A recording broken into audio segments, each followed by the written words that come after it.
106 años. Y siempre me preguntaba cuando lo veía, ¿por qué vivo tanto? ¿Por qué vivo tanto? Y yo decía para mis adentros, algún día se te acabará la pila, no te preocupes. Y así fue. Vivió 106 años, la bisabuela de Elena murió con 104, la abuela con casi 100, mi suegra va por el mismo camino, así que probablemente, Elena, pasemos de los 100 años. Vete tú a saber. ¿Quién sabe, no? ¿Quién sabe? Pero sea como sea, por mucho que vivamos, tarde o temprano tendremos que salir de este mundo.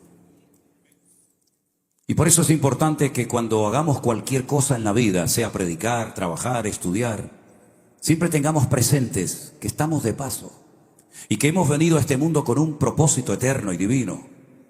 Que no estamos aquí simplemente para trabajar y ganar dinero y comprar buena ropa y vivir bien, sino que eso es secundario totalmente.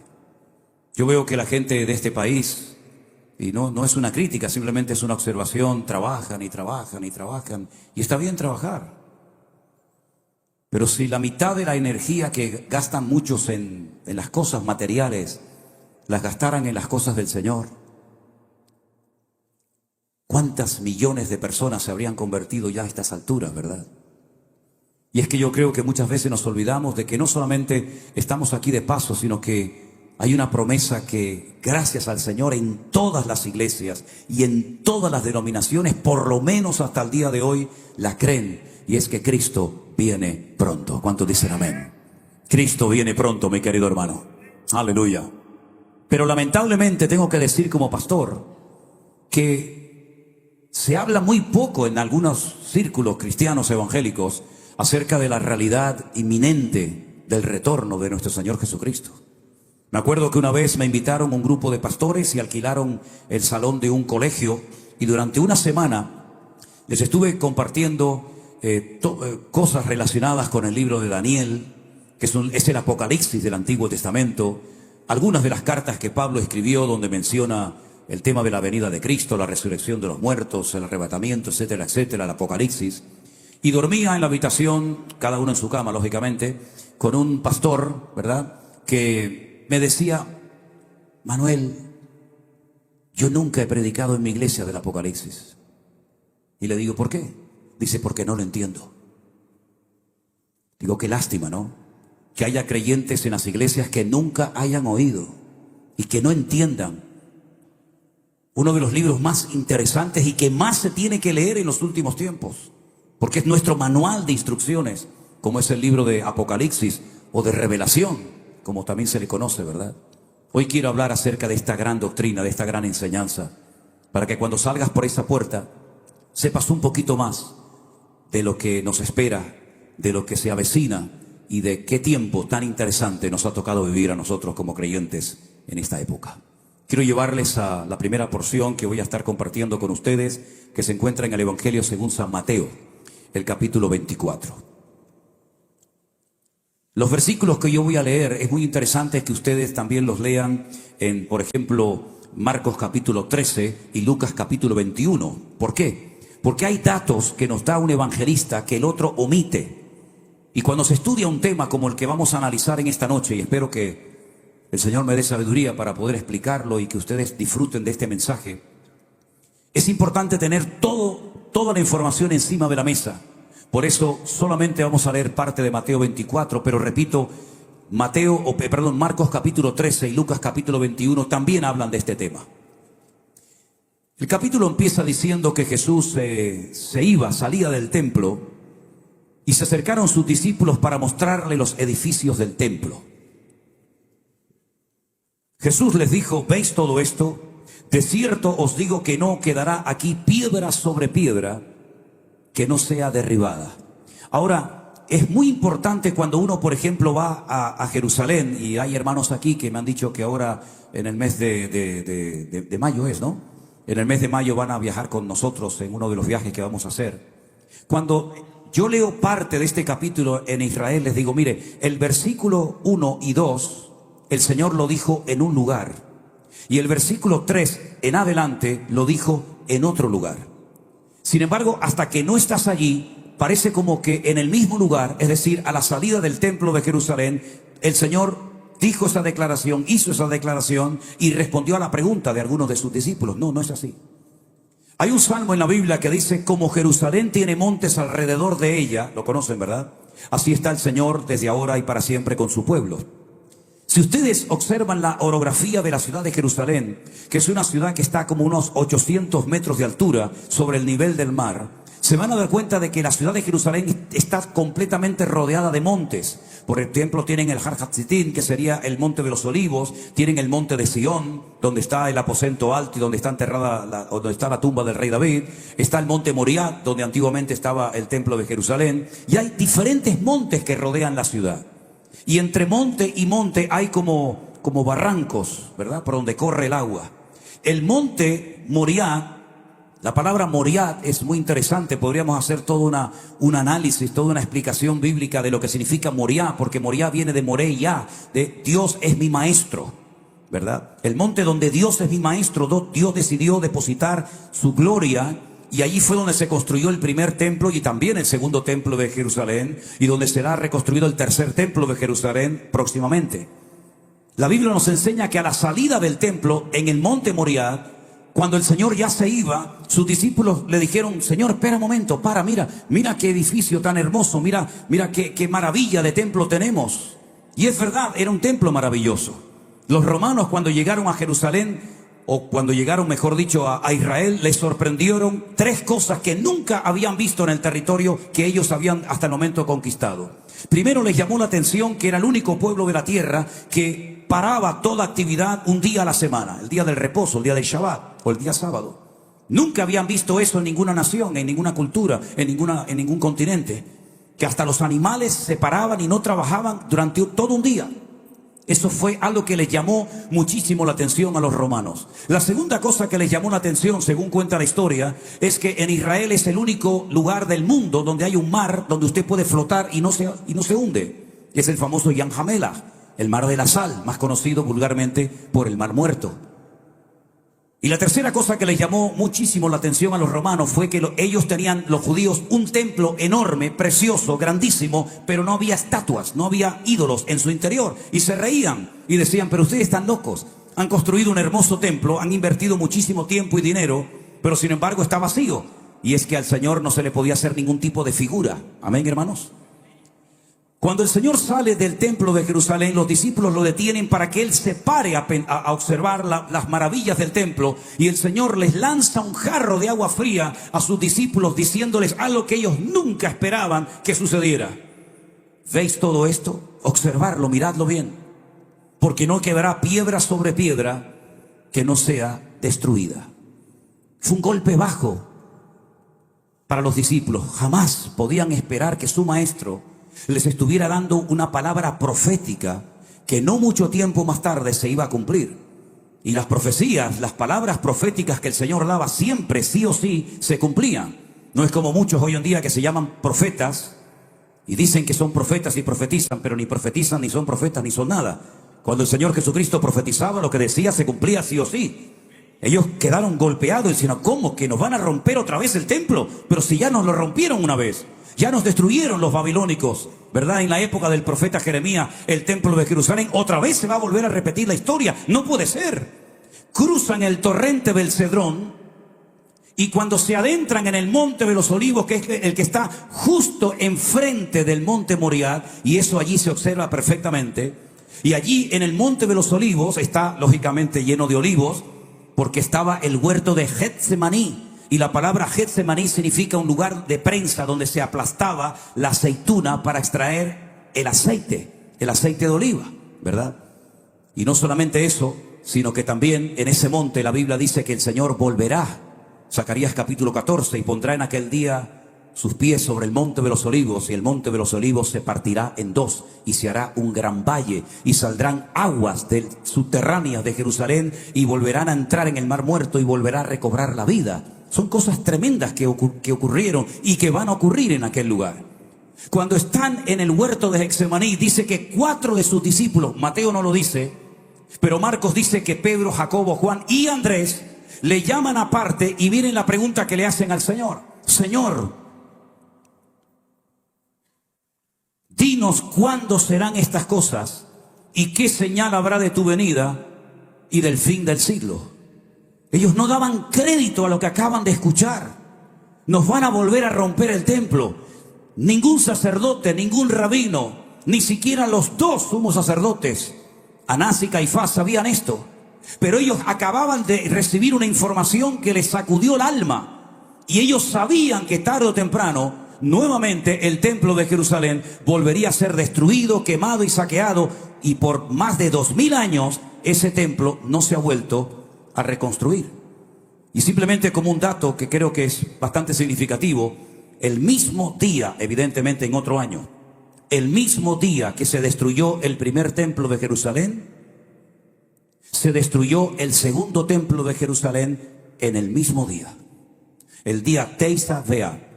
Teisa significa en hebreo 9. Ab es el mes de Ab. El día 9 del mes Ab, Nabucodonosor destruyó el primer templo de Jerusalén. Y el día 9 del mes Ab, los romanos en el año 70 después de Cristo volvieron a destruir el segundo templo de Jerusalén. ¿Por qué el mismo día? ¿Qué tiene que ver? ¿Hay alguna relación? ¿Guarda alguna relación ese día con la primera y segunda destrucción del templo? Claro que guarda una relación. No hay nada casual en la Biblia. Todo tiene una razón de ser. Todo tiene una explicación. Amén, hermanos. Hay que adentrarnos, hay que profundizar en la palabra y decir, Señor, explícame, revélame, muéstrame por qué el mismo día. Porque, hermanos, y no me voy del tema, créanme, pero simplemente para que disfruten de la palabra, porque yo quiero que ustedes disfruten de la palabra. Cuando los no espías, no digan la palabra espías, porque no está en la Biblia la palabra espía, por lo menos cuando Moisés envió a 12 hombres, uno de cada tribu, para que reconocieran la tierra. La palabra espías aparece en los dos que Josué manda para que reconozcan la ciudad de Jericó. Ellos sí eran espías. Tenían que entrar ocultas, secretamente, para que no los descubrieran. Pero los 12 que mandó Moisés, la palabra hebrea es exploradores. Vayan a disfrutar, vayan a explorar la tierra y luego vengan e informen a la nación de lo bonita que es la tierra.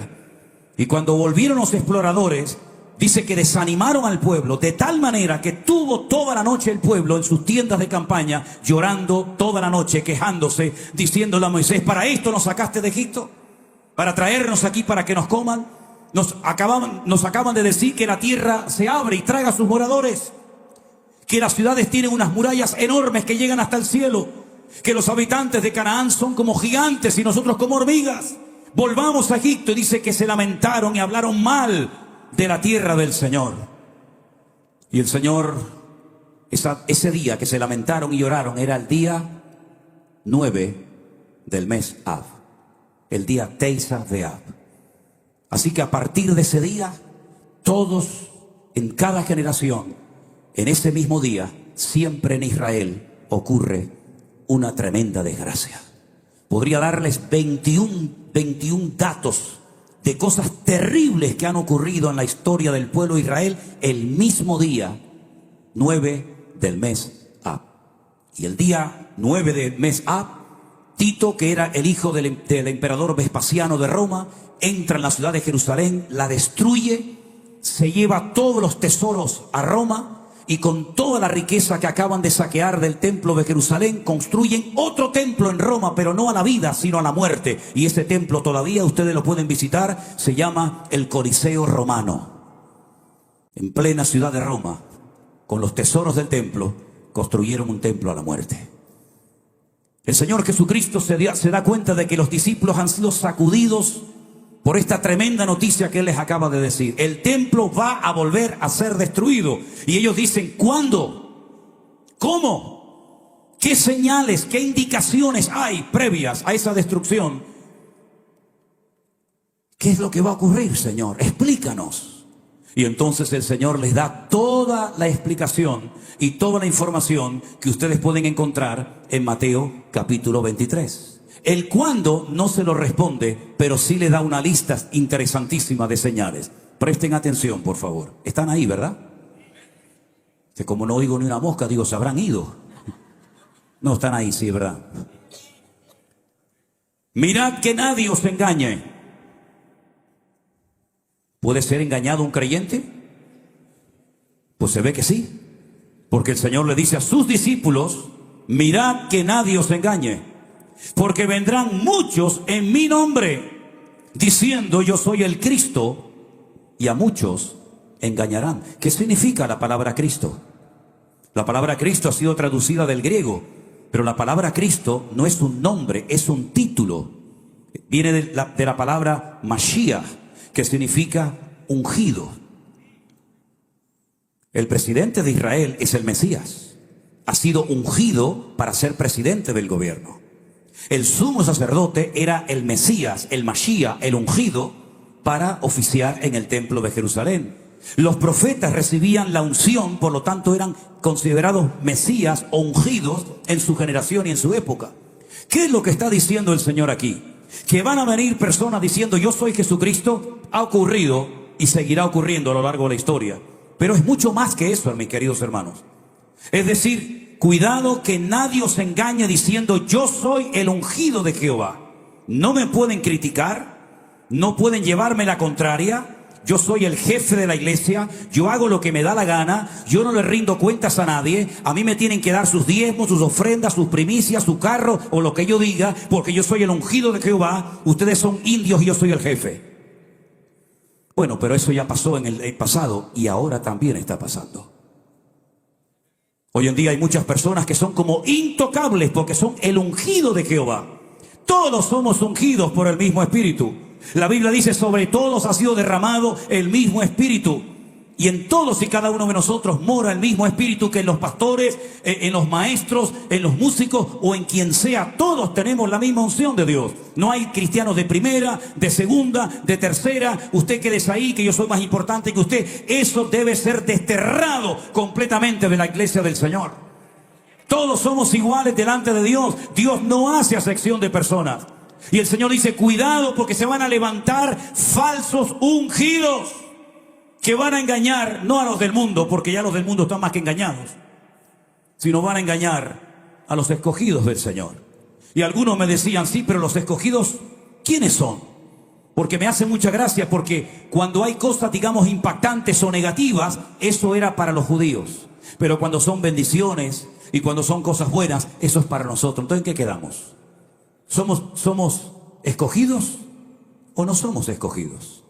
Bueno, que nos diga la Biblia si somos o no, ¿les parece? El apóstol Pedro dice, y vosotros que no erais pueblo, ahora sois pueblo de Dios, real sacerdocio, nación santa, pueblo escogido por Dios, para que anunciéis las virtudes de aquel que os llamó de las tinieblas a su luz admirable. Tú eres un escogido del Señor y yo también soy un escogido del Señor. Por lo tanto, todo lo que hable la Biblia en el Nuevo Testamento de escogidos de Dios, tú te tienes que sentir aludido. Porque hemos sido escogidos, llamados, transformados por el poder de nuestro Señor Jesucristo. Y a los escogidos le dice el Señor, mirad que nadie os engañe. Ya puedo ser yo, Manolo Sierra, o el que sea. Ustedes tienen que comprobar continuamente mis mensajes, mis devocionales, y todo lo que hago, y todo lo que digo, y filtrarlo a la luz de la palabra del Señor. Y si en algún momento ustedes notan, comienzan a observar que me estoy torciendo, que Dios me guarde, que comienzo a enseñar cosas que no están en la Biblia, queridos hermanos, no se queden con la boca cerrada, no digan amén. Sino digan, no señor hermano, usted está equivocado, se ha salido de los parámetros bíblicos, se ha salido de la escritura y usted puede ser quien sea.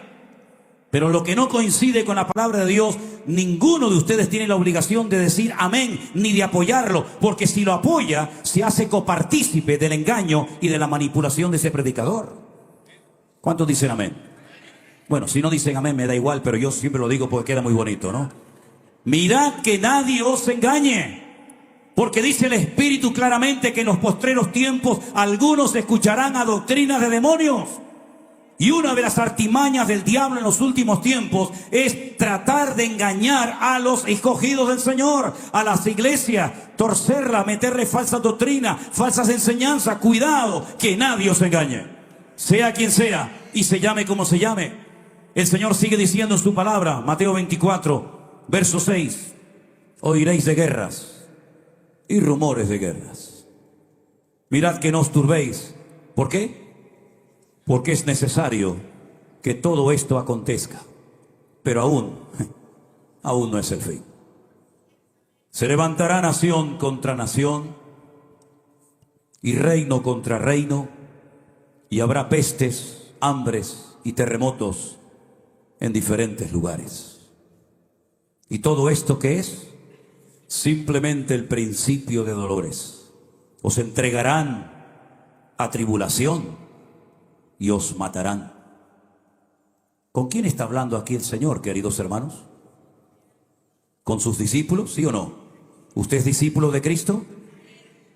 Porque si esto no fuera para nosotros, pero es que es para nosotros. Os entregarán a tribulación, os matarán y os aborrecerán, y seréis aborrecidos de todas las gentes por causa de mi nombre.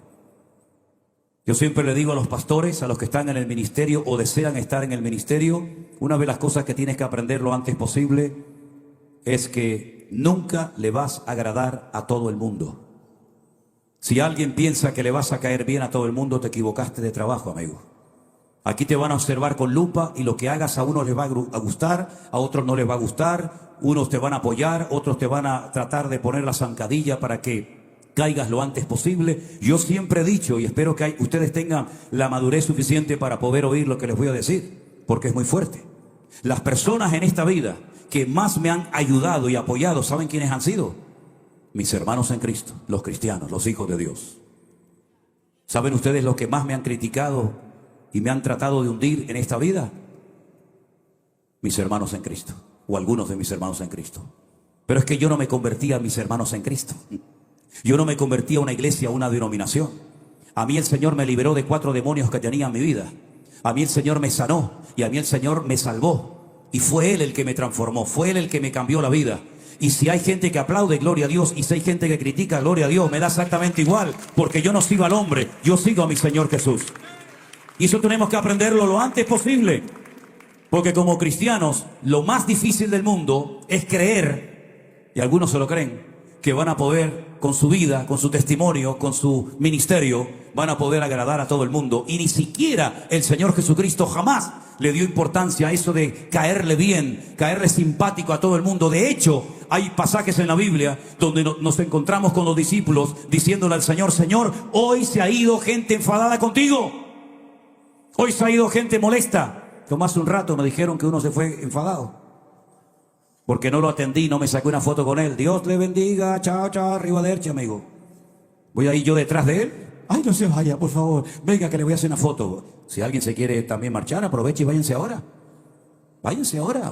Yo no tengo ninguna obligación de sacarme fotos con ustedes. Si lo hago es porque les amo y tal, pero ¿qué más da sacarse una foto conmigo? Usted va a ser mejor persona, va a comer mejor. Yo he visto que habéis comido de maravilla, con foto y sin foto. ¿Qué más da? Usted ha vivido sin mí toda la vida, yo sin usted toda la vida, y aquí no ha pasado nada.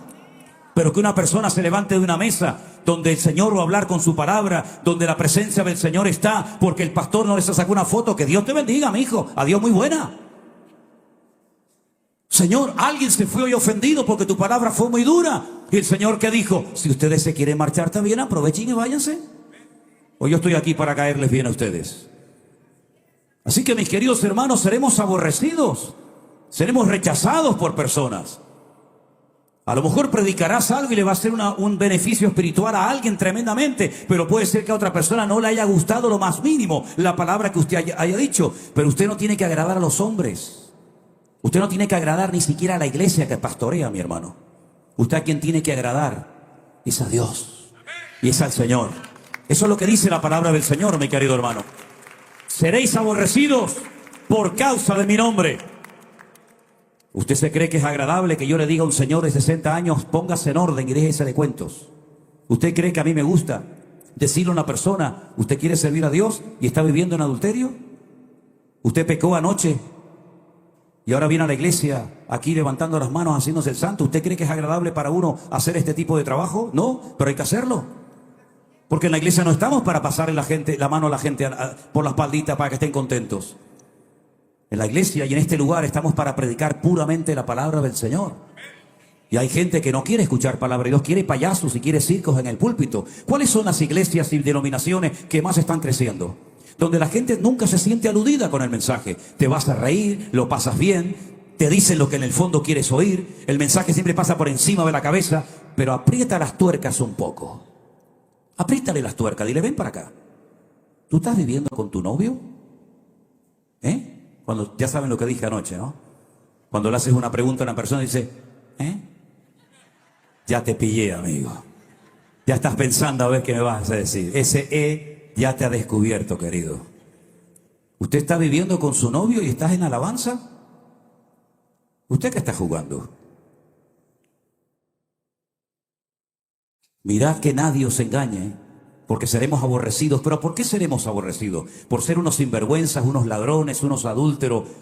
No, seremos aborrecidos por decir verdades. Y hoy en día hay muchos que no quieren oír verdades, ni fuera ni dentro de las iglesias. Y por eso serás aborrecido en más de una ocasión. Pero hay más detalles todavía. El Señor da una información en este capítulo maravilloso. Miren, por ejemplo, una de las cosas que dice. En el versículo 9, os entregarán a tribulación y os matarán. Muchos tropezarán entonces, se entregarán unos a otros y unos a otros se aborrecerán. Muchos falsos profetas se levantarán y engañarán a muchos. ¿Dónde se levantan los falsos predicadores? ¿Dónde se levantan los falsos profetas? ¿Dónde se van a levantar los falsos maestros? ¿Dónde? ¿En un estadio de fútbol? ¿En una cancha de básquetbol? ¿Dónde se van a levantar? ¿En las iglesias? ¿Para qué? Para seducir y para arrastrar a las almas inconstantes, a las personas inmaduras, a las personas que siguen a los hombres en vez de seguir y obedecer al Señor. En esos ambientes, en esos foros, se van a levantar este tipo de personas para engañar a los escogidos. Dice que muchos tropezarán entonces. Ahora, a mí me enseñaron en la denominación en la que yo me convertí, que cuando las cosas se comenzaran a poner muy difíciles, muy duras, nosotros no íbamos a experimentar nada de eso. ¿A usted le enseñaron eso? ¿Sí? Diga la verdad. ¿Le enseñaron eso a usted? Pues le enseñaron mal. Le enseñaron mal. Cuando yo un día le dije a un maestro en la escuela bíblica en la que estuve, ¿dónde dice la Biblia que los cristianos cuando hayan problemas y luchas y persecuciones y tribulaciones y cárceles, etcétera, ¿dónde dice la Biblia que nosotros no vamos a estar? ¿Hay algún versículo que específicamente diga que nosotros no vamos a pasar por ningún tipo de problema, de lucha, de dificultades? Porque yo veo que todos los personajes de la Biblia, tanto el Antiguo como el Nuevo Testamento, pasaron por tribulaciones terribles. ¿O no pasó José por momentos difíciles? ¿O no pasó David? No, es que eso era en el Antiguo Testamento. Ok, no le gusta el Antiguo, vamos entonces al Nuevo. ¿No metieron a Pedro en la cárcel? ¿No le cortaron la cabeza a Santiago? Lea la lista de los sufrimientos del apóstol Pablo: apedreado, náufrago, rechazado, expulsado de sinagoga.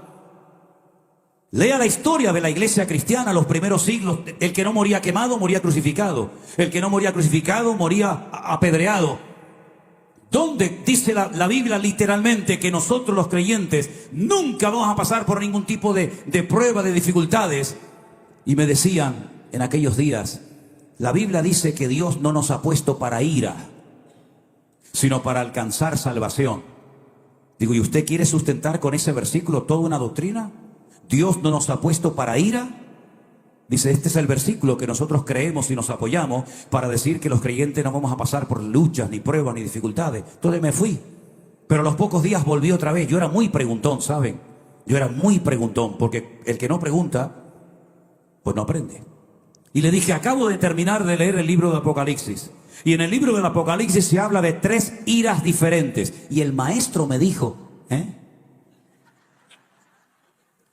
3 iras. Y me dijo, 3 iras, ¿dónde dice eso? Digo, mira, venga para acá. Aquí dice la ira del cordero, 1. Número 2, la ira del dragón, 2. La ira de las naciones, 3. Usted me dijo la semana pasada que Dios no nos ha puesto para ira. Pero aquí hay 3. ¿De cuál estoy libre? ¿De la del dragón, de la del cordero o de la de las naciones? ¿De cuál?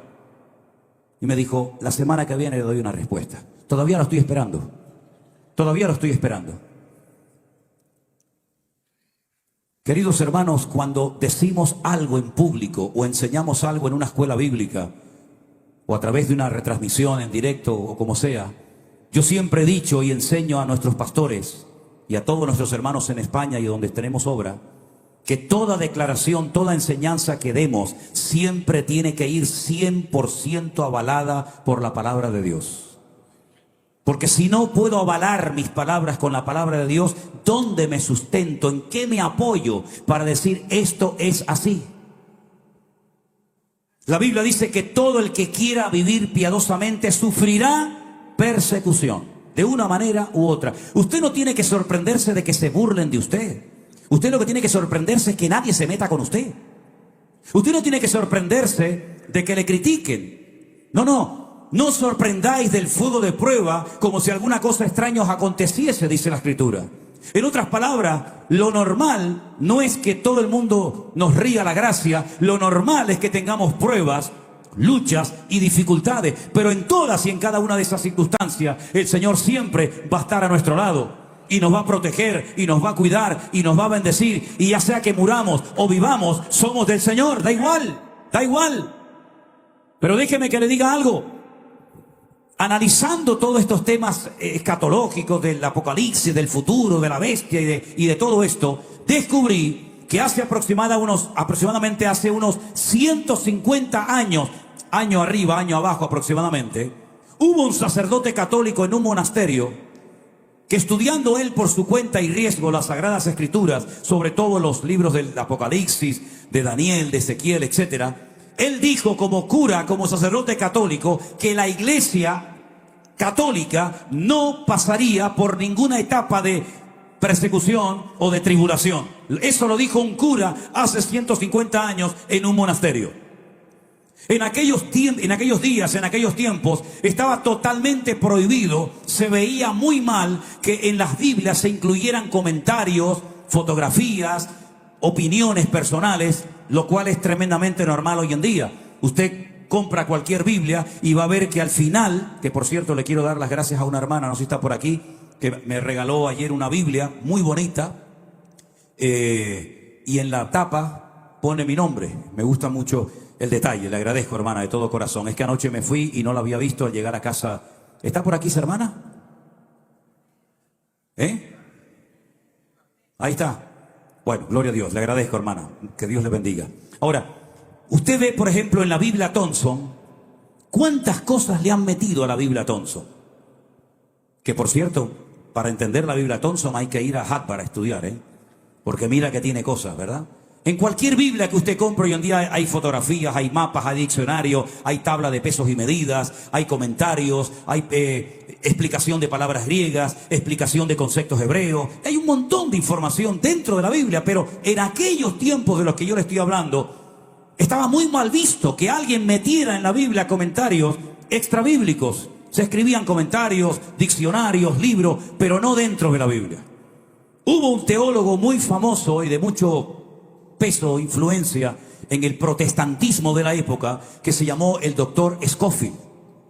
Y Scofield fue la primera persona en la historia que le metió a una Biblia, que por cierto se llama la Biblia de Scofield, comentarios de textos y de pasajes bíblicos.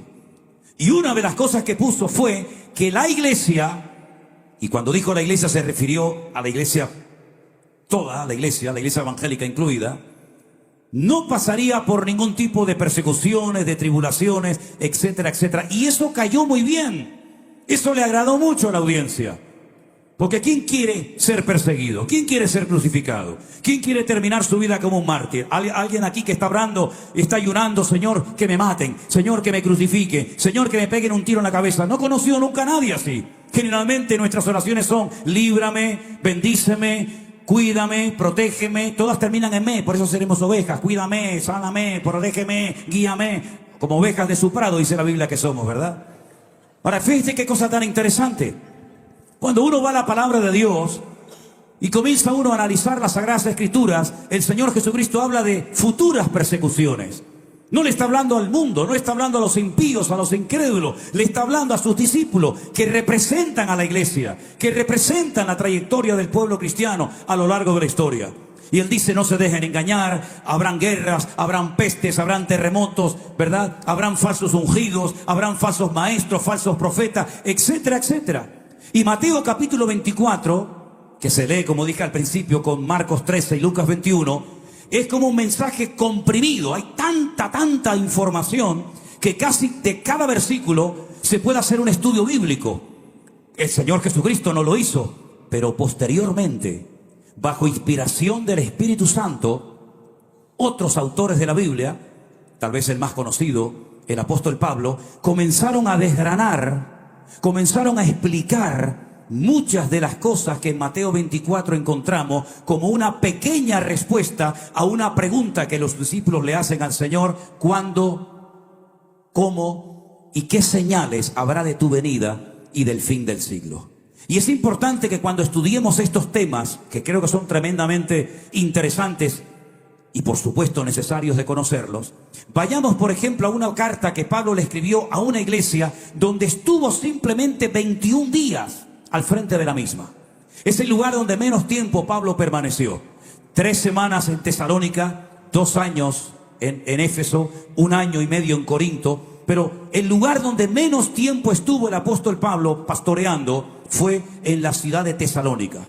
Cuando él se marcha de la iglesia, comienza una persecución terrible contra la iglesia. Comienzan a morir un montón de miembros de la congregación. Y muchos creyentes comenzaron a asustarse, a preocuparse. ¿Qué nos está pasando? Y Pablo les escribe 2 cartas. Y en una de ellas, permítame que les lleve un momentito a una de las cartas que Pablo le escribe a esta congregación. En 2 de Tesalonicenses capítulo 2, el apóstol Pablo nos da una información que va junto con Mateo 24, tremendamente interesante. Procuraré ir al grano y no extenderme demasiado, porque esto nos llevaría muchas semanas explicarlo detenidamente. Pero Pablo dice a la iglesia de Tesalónica, con respecto a la venida de nuestro Señor Jesucristo, ¿verdad?, y nuestra reunión con Él, os rogamos, hermanos, que no os dejéis mover fácilmente de vuestro modo de pensar, ni os conturbéis, ni por espíritu, ni por palabra, ni por carta, como si fuera nuestra, en el sentido de que el día del Señor está cerca. En el Nuevo Testamento encontramos que el idioma griego, tremendamente rico como el hebreo, tiene un término específico para cada concepto, para cada idea que quieras expresar. De tal manera que no tienes que dar muchas explicaciones si utilizas el término correcto, el término exacto. Hay 2 palabras para referirse a las venidas en plural que el Señor Jesucristo, el Hijo de Dios, haría a este mundo. La primera venida del Señor ya se produjo.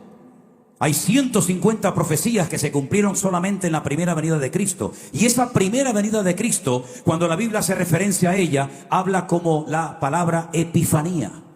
Y cada vez que usted encuentra en el texto griego la palabra epifanía, el Señor se está refiriendo, o el autor que está escribiendo ese tema, a la primera manifestación visible del Mesías. Epifanía es la primera venida del Señor. Pero Pablo en este capítulo no emplea la palabra epifanía, emplea la palabra parausía. La palabra parausía se empleaba para hacer referencia única y exclusivamente a la segunda aparición física y visible del Señor Jesucristo.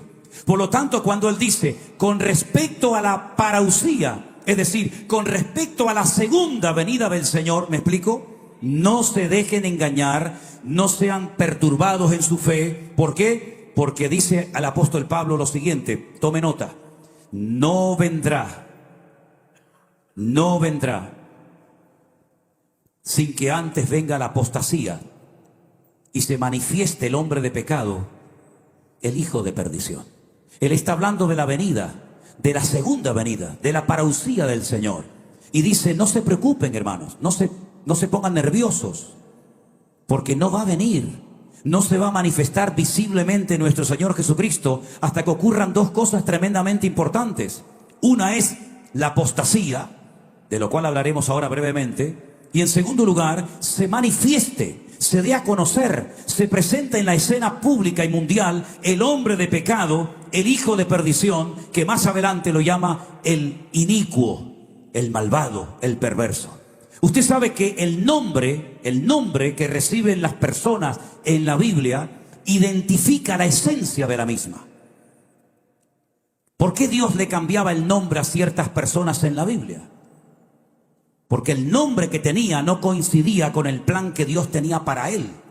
Por ejemplo, el Señor le cambió el nombre a Abraham, porque el nombre Abraham no contiene ninguna palabra, ninguna letra del nombre de Dios. Por lo tanto, era una persona improductiva, no tenía familia, no tenía descendencia. Pero cuando Dios le cambia el nombre, le pone una de las letras de su nombre a Abraham y lo llama Abraham. Y tanto el valor numérico como el poder de reproducción de Abraham se hace notorio. Y le cambió el nombre a su esposa porque se llamaba Sarai. Sarai significa mi princesa, pero el Señor le llama Sara, que es princesa. Y así le va cambiando el nombre a diferentes personajes de la Biblia. Jacob le llamó Israel, etcétera, etcétera. Pero fíjense qué interesante. Al anticristo se le llama inicuo, se le llama cuerno pequeño, se le llama hombre de pecado, se le llama hijo de perdición, se recibe un montón de nombres. Es la misma persona, pero para que sepamos la naturaleza de dicha persona. Como por ejemplo al Espíritu Santo se le llama espíritu de vida, espíritu de adopción, ¿verdad? Y tantas cosas. O al mismo Dios se le llama Adonai, se le llama Shaddai, se le llama Elohim, se le llama Yahweh. Hay tantos nombres de Dios como del mismo Señor Jesucristo. Pablo dice, o mejor dicho, el Señor dice a través de Pablo: hermanos, nuestro Señor Jesucristo tiene que volver otra vez a este mundo, pero no va a volver, no va a aparecer, ni nos vamos a reunir con Él hasta que venga la apostasía. ¿Y qué es la apostasía? Lo que prediqué anoche, la anarquía moral y espiritual de la sociedad, donde ya no hay valores absolutos, sino todo es relativo. Es decir, antiguamente había cosas que decían no se pueden hacer. Eran normas, no había casi ni que enseñarlas, sino que la sociedad sabía que cuando los padres hablaban, los niños se callaban. ¿Sí o no? ¿Te acuerdas tú en tu época cuando tu padre te miraba? ¿Lo entendías? Hombre, que sí lo entendías. ¿Qué? Cuando íbamos a una casa de visita, mi padre me decía: no me hagas el papelón, ¿eh? No me dejes pasar vergüenza, ¿eh? Si te ofrecen algo, tú dices que no, aunque te estés muriendo de hambre. No te muevas, no me rompas nada, no robes nada de la señora, pórtate bien. Cuando empezabas a ser el idiota y ya querías, tu padre te hacía así. Simplemente una mirada te entraba un escalofrío desde aquí hasta la punta del pie, que te mandaba un mensaje telepático y te decía: cuando llegues a casa te voy a dar una trompada que te vas a acordar toda tu vida. Sin palabras lo entendías perfectamente. Hoy en día, ni tirándole piedras al pibe se despierta. Nada. Quítale la máquina diabólica a uno de estos chiquititos. Quítale la maquinita esa de... ¿Has visto la rapidez con la que escriben los chicos los mensajes de WhatsApp? Yo soy incapaz. Tengo un nieto de 15 meses. Madre querida, madre, llega, yo lo duermo, cuando viene a mi casa yo me lo llevo conmigo y lo duermo, pero lo duermo con el teléfono. Mi hija Priscila dice: papá, no le des el teléfono al niño. Digo: no te preocupes, hija, tú tranquilo. Y cuando llega a la habitación, Abu, le digo: toma mi niño, toma. Y empieza. Ya. Es increíble. Una vez llevamos a una hermana de nuestra iglesia a un evento en otra iglesia. Iba la hermana detrás con un niño. Yo pensé que el niño estaba endemoniado. Era terrible. Yo lo miraba por el retrovisor y yo decía para mis adentros, digo: si fueras hijo mío, te daba con esta que te vas a enterar. Pero claro, no era hijo mío, y encima el pastor de la iglesia: no se preocupe, hermana. Yo decía, a ver si se calla el salvaje este de una vez. Pastor, perdone, no se preocupe, hermana. Dios, yo decía... Entonces de repente el niño hace ¡fum! Se cayó y yo dije: ¡ucha! Se quedó dormido. No, la mamá sacó del bolso la maquinita diabólica, se la puso en la mano. Santo remedio, mi hermano, santo remedio. Las cosas han cambiado tremendamente. Las cosas han cambiado de una forma tremenda. Esto es lo que dice la palabra de Dios en los últimos tiempos: la anarquía, todo vale. Hay gente en Europa que se ha casado con gallinas. Hay gente que se ha casado con una vaca. Pero ¿cómo te vas a casar con una vaca, viejo? ¿Dónde la vas a meter? Hombre, por lo menos tiene leche gratis, ¿no? Pero ¿cómo se puede casar un tipo con una vaca? Pero no digas nada, porque si dices algo, eres un anticuado, eres un xenófobo, eres del siglo no sé qué, y te tienes que callar la boca. Y no te cuento si hablas de los de la banderita de colores. Como hables de la banderita de colores, eres hombre muerto. A ver si me entiendes. Eso es lo que dice la Biblia que se va a producir en los últimos tiempos. En mi época se decía: cuando los mayores hablan, los niños se callan. ¿Sí o no? Hoy en día es al revés. Cuando el niño habla, los padres se callan. Porque está hablando el niño, ¿verdad? Si te portas bien, te doy un caramelo, una trompada te voy a dar como te portes bien. Todo ha cambiado. La anarquía en todo, en la política, en todo, en las iglesias hace falta el respeto. Yo me acuerdo cuando se entraba en la iglesia, hoy había un respeto, había una cosa, ¿verdad? Hoy vas en un autobús, mira, hace poco una muchacha iba en un autobús y entonces la chica estaba de pie, pero un señor se levantó para darle lugar a ella y le dijo: usted me está tratando con un micromachismo, le dijo. Le voy a denunciar. Y el hombre dijo: ¿pero por qué? No. Es decir, todo al revés, todo al revés. El cuento de Caperucita Roja dice que lo quiere, o el de cómo es de la Blancanieves, lo quieren cambiar porque le dio un beso que no era consentido. Es todas unas ridiculeces tan ridículas, tan tontas. En España teníamos una ministra de igualdad, menos mal que ya no la tenemos porque era una inútil, que quería inventar un nuevo sistema. Está nosotros, nosotras, nosotres. Nosotres. ¿Cómo es nosotres? Él, ella, ella. Es como aprender a hablar de nuevo, ¿no? Una cosa increíble, totalmente fuera de lugar. Vivimos en la sociedad de cristal, todo el mundo se ofende. No puedes decir nada porque se ofenden. Y además, como después se va a la otra iglesia y lo hacen líder de no sé qué, pues imagínate. Y si no, se abre su propia iglesia. Eso es lo que dice la Biblia que iba a pasar en los últimos tiempos. Pero además dice la Biblia que se va a manifestar, se va a dar a conocer a nivel mundial un personaje siniestro, que es, como yo digo, permítame el ejemplo, la última bala en la recámara de la pistola del diablo. Es decir, es la última oportunidad que le queda para alcanzar sus objetivos. Y ese personaje tiene un nombre con un valor numérico que Juan nos lo da. Dice: en esto hay sabiduría, el que lee entienda, dice la palabra. El nombre o el número del valor numérico de ese hombre es 666. Es decir, cada nombre en la Biblia tiene un valor numérico, porque las letras tienen un valor numérico y por las letras sabes qué valor tiene ese nombre, ¿verdad? Si hay tanta información, por ejemplo, una de las cosas que nos dice de este personaje es que no hará caso del amor de las mujeres. Interprételo usted como quiera. No hará caso del amor de las mujeres, y dice que del Dios de sus padres no hará caso, sino que adorará al Dios de las fortalezas. Y en el texto original, en el libro de Daniel, dice que adorará a Alá Maudín, al Dios de la guerra. ¿Y quién es Alá? El Dios de la guerra. Y dice que lo adorará y dejará a un lado al Dios de sus padres. Si es tanta la información que la Biblia nos da, para que no nos sorprendan estas cosas, sino que estemos preparados. Ahora, la pregunta es: ¿qué podemos hacer nosotros como creyentes en este tiempo para mantenernos firmes en la fe? Para que no nos dejemos arrastrar por la corriente de este mundo. Para que seamos lo que dijo el Señor: luz y sal de la tierra. Pues lo que tenemos que hacer, número uno, es volver a la palabra, hermanos. Volver a la escritura. Siempre fuimos conocidos como el pueblo del libro. ¿Y cuántas personas hoy en día vienen a la iglesia y ni siquiera traen su propia Biblia? En mi época todo el mundo llevaba la Biblia a la iglesia. Y siempre veías a los hermanos buscando en la palabra. Hoy en día ya casi la gente ni va con la Biblia. Dice: no, que la lleva en el teléfono. ¿Y quién la lleva en el teléfono? Ya. Mis queridos hermanos, vivimos en tiempos difíciles y en tiempos peligrosos. Y aquí nos ha puesto el Señor a ti y a mí para marcar una diferencia. Somos una especie en peligro de extinción, como dijo alguien, ¿verdad? Que el Señor nos guarde los corazones para que nos demos cuenta de que las cosas se van a poner cada vez más difíciles y más duras en todo, La crisis matrimonial y familiar que está experimentando el mundo, también los cristianos, es algo sin precedentes. Dicen que la proporción de divorcios, de separaciones entre cristianos ya casi se pone al mismo nivel de las cifras del mundo.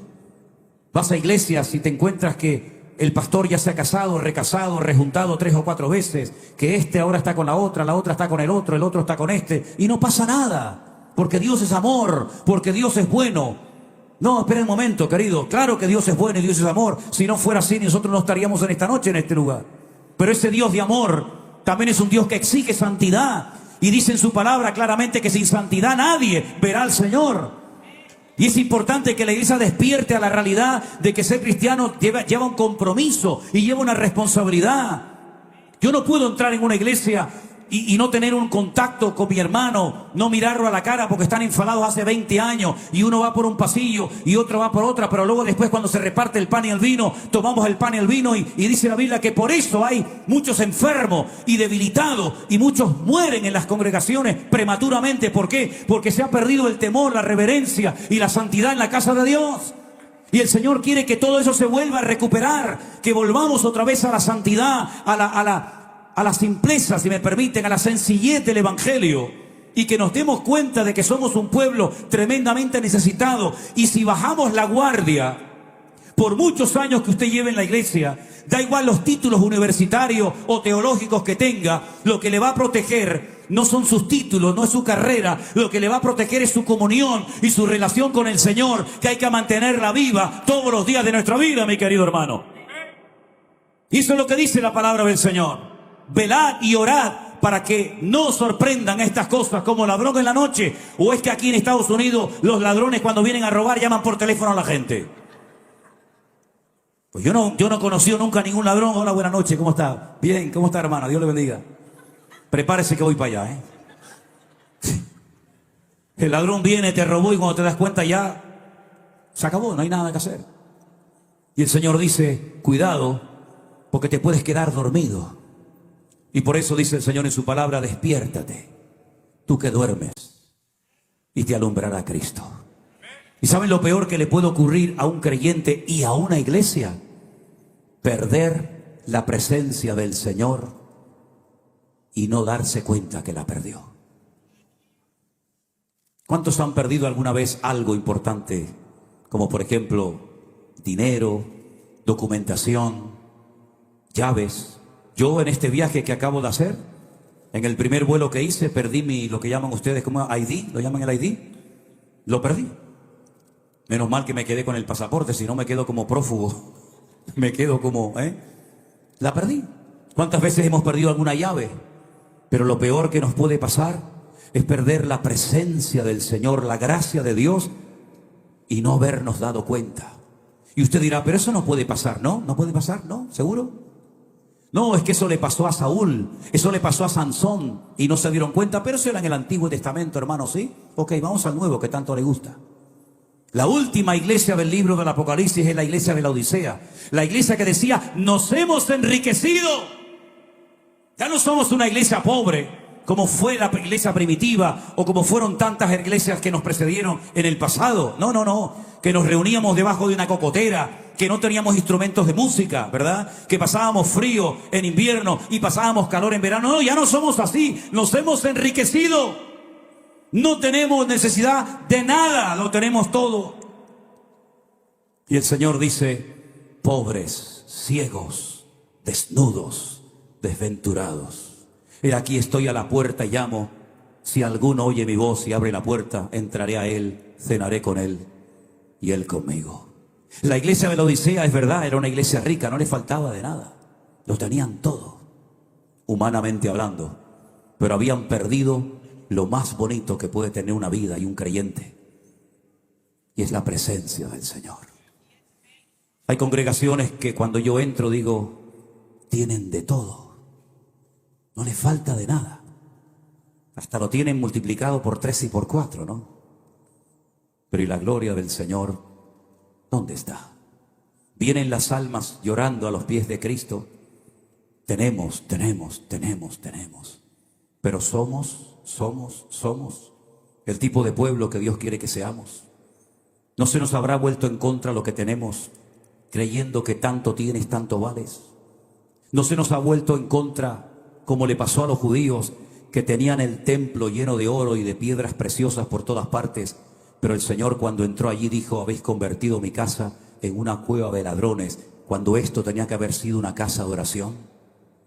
Cuando el Señor dice, aquí yo estoy a la puerta y llamo, si alguno oye mi voz, es que ya ni la oían.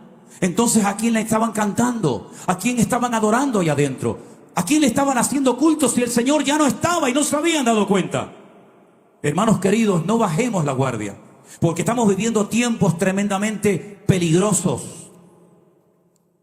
Y somos nosotros los únicos que tenemos el mensaje de salvación. para que la gente pueda cambiar de muerte a vida. Si nosotros callamos, no hay posibilidad de salvación. No hay otra forma de que la gente se convierta, sino solamente a través de Cristo, que es el camino, la verdad y la vida. Así que, mis queridos hermanos, yo les invito en este momento a que ustedes reflexionen en estas cosas y estén preparados, porque las señales se están cumpliendo delante de nuestras narices. Yo estuve en Israel solo en diciembre. Fui con un amigo y pudimos llegar casi hasta la primera línea de combate, allí en la Franja de Gaza. Estuvimos visitando todos los kibutz. Vimos sangre y destrucción por todas partes. El día 6 de octubre todo estaba tranquilo. El día 6 de octubre el país decía: tenemos el ejército más poderoso del mundo, el servicio de inteligencia más poderoso del mundo, la tecnología más sofisticada, nunca nos va a pasar nada. El día 7 de octubre a las 6:30 de la mañana se produjo una masacre que se compara con el Holocausto en la Segunda Guerra Mundial, cuando miles de judíos y millones de judíos murieron. Hermanos queridos, la confianza no está en tu casa, en el ejército, en las pistolas que tienes, en tu dinero. La confianza nuestra está puesta en nuestro Dios. ¿De dónde vendrá mi socorro? Mi socorro viene del Señor, el que hizo los cielos y la tierra. Aleluya. Y por eso no dará tu pie resbaladero, ni se dormirá el que te guarda. Cierra tus ojos en esta noche, mi querido hermano. Que Dios haya sacudido nuestras conciencias. Que Dios haya despertado el apetito y la pasión por Cristo. Porque si se nos va la pasión por Cristo, ¿qué nos queda? ¿Qué nos queda? Hermanos queridos, si no tenemos templos, no pasa nada. Nosotros somos el templo del Espíritu Santo. Si se va la luz, no pasa nada. Nosotros somos la luz del mundo. Si se va el apoyo de los hombres, no pasa nada. Tenemos el apoyo del Altísimo Dios. Pero si bajamos la guardia, somos tan vulnerables como cualquiera de este mundo. Solamente el Señor puede guardar tu matrimonio, tu integridad física, moral y espiritual. Solamente el Señor puede guardar a tus hijos. Solamente el Señor puede velar noche y día por nosotros, para que no decaiga nuestra fe, sino que verdaderamente podamos decir: en paz me acostaré y asimismo dormiré, porque solo tú, Señor, me haces vivir confiado. Ven al altar a buscar la bendición de Dios en esta noche. Mientras cantamos una alabanza a nuestro Dios, vengamos adelante y aquí juntos como pueblo de Dios oramos al Señor para que Él nos guarde y nos proteja y nos libre como siempre lo ha hecho. Aleluya. Ven a Jesús en esta noche. Ven al Señor Jesús. Oh, Rey de Reyes, Señor de Señores, admirable, consejero, Dios fuerte, Padre eterno, Príncipe de paz. Aleluya. Oh, gloria a ti, Jesús. Gracias, Señor.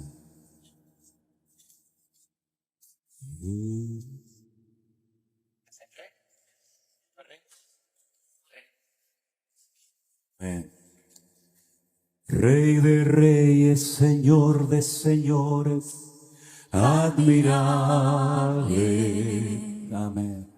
Consejero, Dios fuerte, Emmanuel, Dios con nosotros. El Cordero que fue inmolado, eres digno de tomar el poder, las riquezas, la sabiduría, la fortaleza, la honra y la gloria y la alabanza por los siglos de los siglos. Amén. Una vez más, iglesia. Rey de reyes, Señor de señores, admirable, consejero, aleluya, Dios fuerte, gracias, Señor. Emmanuel, Dios con nosotros.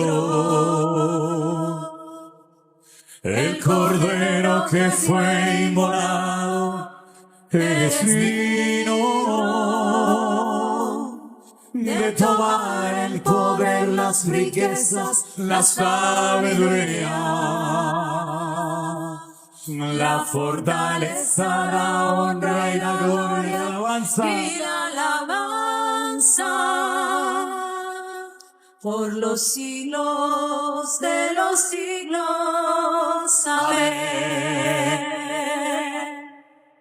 Rey de reyes, Señor de señores, admirable.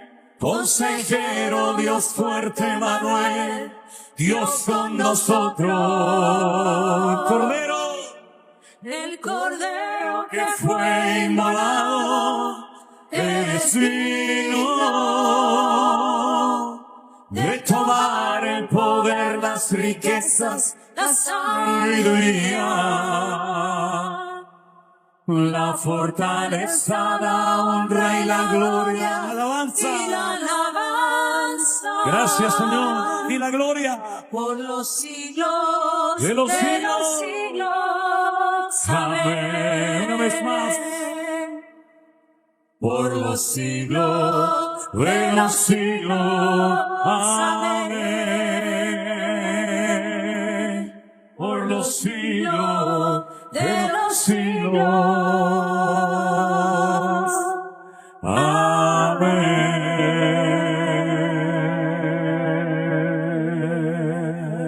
Amén. Gracias, mi Señor Jesús. Vamos a orar, hermanos, en esta noche juntos al Señor. Vamos a orar a nuestro buen Dios. Gracias, mi Dios. Gracias, Señor Jesús. Preséntale tu vida al Señor en esta noche. Y si hubiera entre nosotros alguna persona que nunca ha recibido a Jesús como tu Señor y Salvador personal, te invito a que lo hagas. Dile, Señor, perdona mis pecados. Perdona la vida loca que he llevado, la vida desordenada que he llevado, que no te ha agradado a ti, Señor. Pero yo quiero que perdones en esta noche mis pecados, Señor, que son tantos. Pero yo sé, Señor, que tú moriste en la cruz por mis pecados. Yo sé que tu sangre tiene poder para limpiar iniquidades, para romper ataduras, Señor, y para hacerme libre.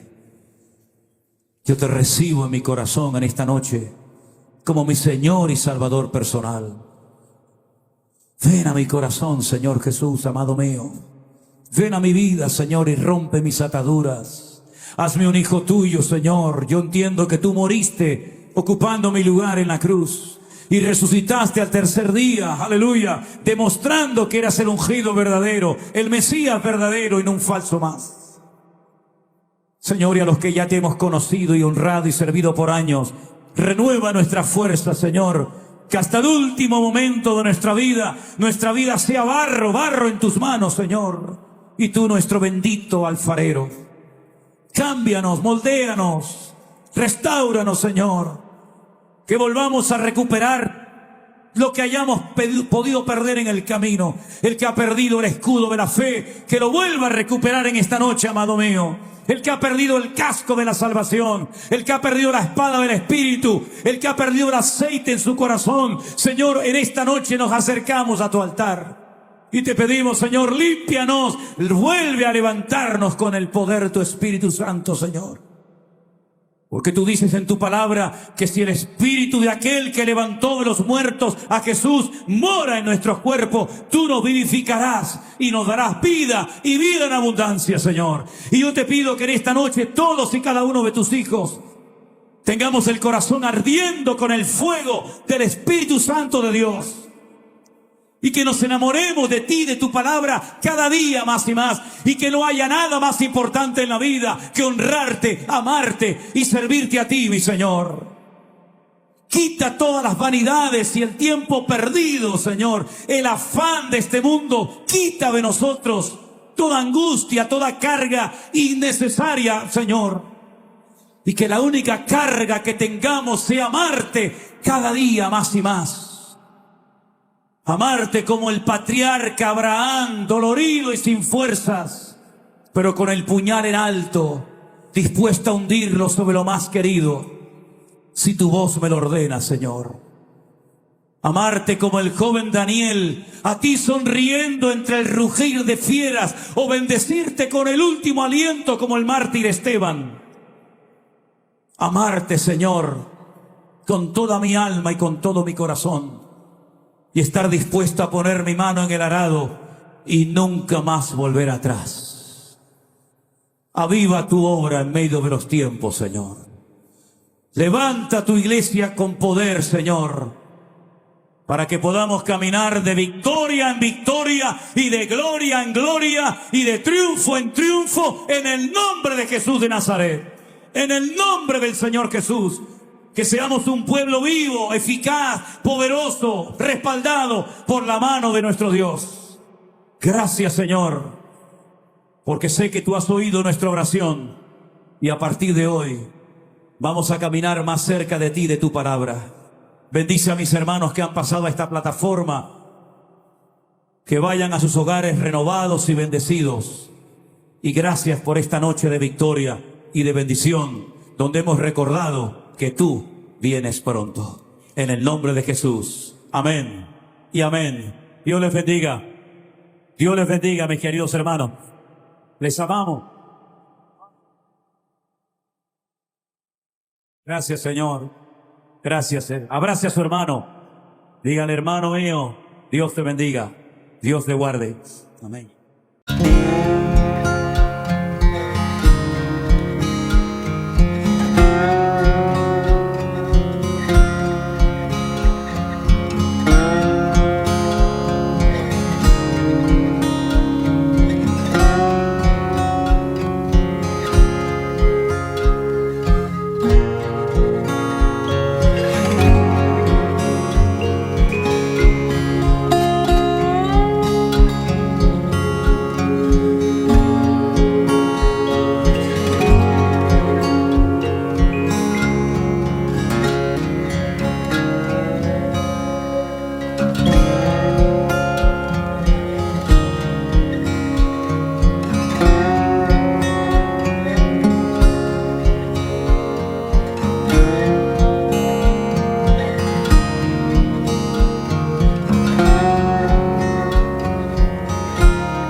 cold.